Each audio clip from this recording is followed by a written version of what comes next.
Bullying is presumably as old as humanity and can be conceived of as the result of an unequal power dynamic, the strong attacking the weak.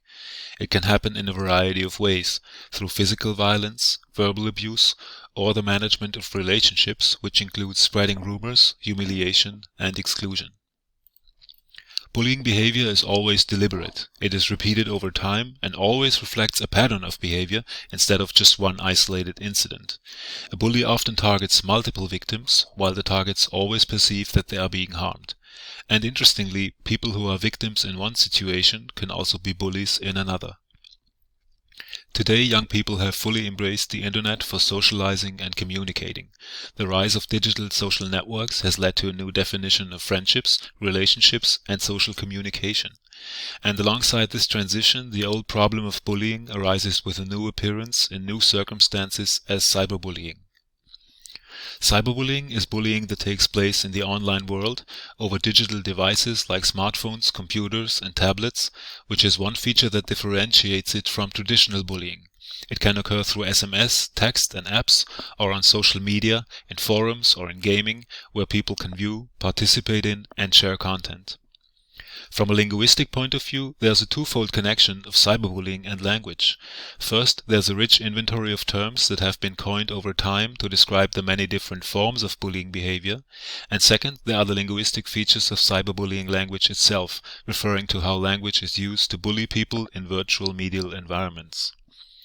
The most common forms of cyberbullying are harassment, which generally refers to a repetitive pattern of offensive, rude, and insulting messages; cyberstalking, which means repeatedly sending messages that include monitoring, false accusations, or threats of harm that are highly intimidating and make the victims afraid for their safety.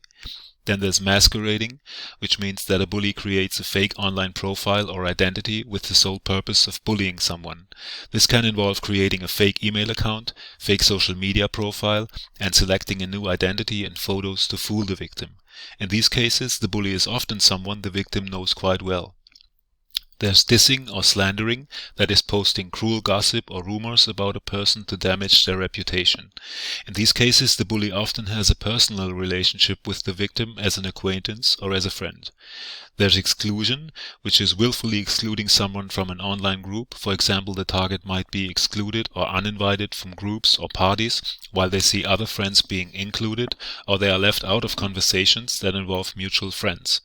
Then there's trolling, that is intentionally posting provocative messages about a sensitive topic to stir up conflict or to upset people and bait them into fighting online.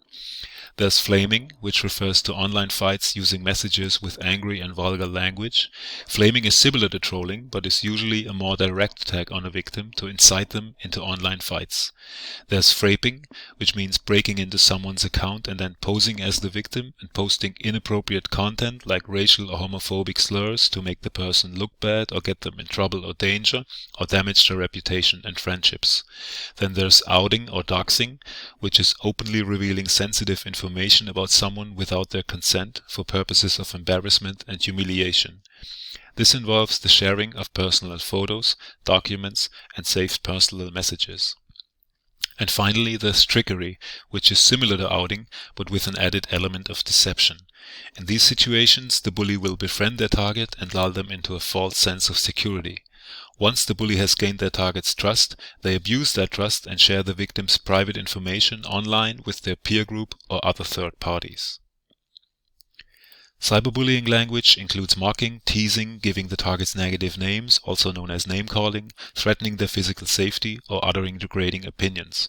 Apparently, most negative comments uttered by bullies are insults to a person's physical appearance and intellect, followed by race, sexuality, financial status, and religion.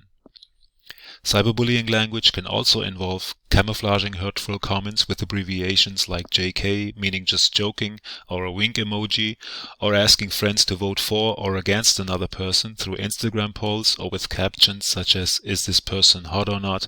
or "Would you go out with this person?"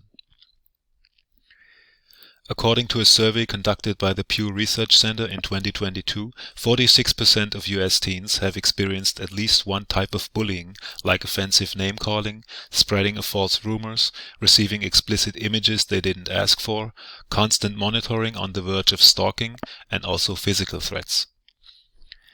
Cyberbullying is developing further with each new technology and may be even more dangerous and harmful than traditional bullying, since it's often public, so lots of people can see it. It spreads quickly by being disseminated on the internet and social media. Removing the content can be very tedious. It makes the victims more vulnerable even in their own homes. It is hard to escape since there are no limitations to time and place, and bullies can remain anonymous and hide their identity behind the technology, which makes it easier to offend the victim and allows the bully to be more verbally cruel compared to what they typically say in traditional face-to-face bullying. Cyberbullying has various harmful effects on a victim's mental health, such as low self-esteem, anxiety, and depression, and can even lead to suicide. Since it is obviously prevalent in the world of digital communication and impacts a lot of adolescents' lives, it must be recognized as early as possible before it causes irreparable damage to the victims. A promising approach to fighting the cyberbullying epidemic preemptively lies in computerized offensive language detection, which involves machine learning, natural language processing tasks, and different language categorization systems that operate on the basis of algorithms designed to detect lexical and syntactic features of offensive and abusive language. However, so far most of the available technologies are designed to detect hate speech and abusive language in general, but not cyberbullying in particular.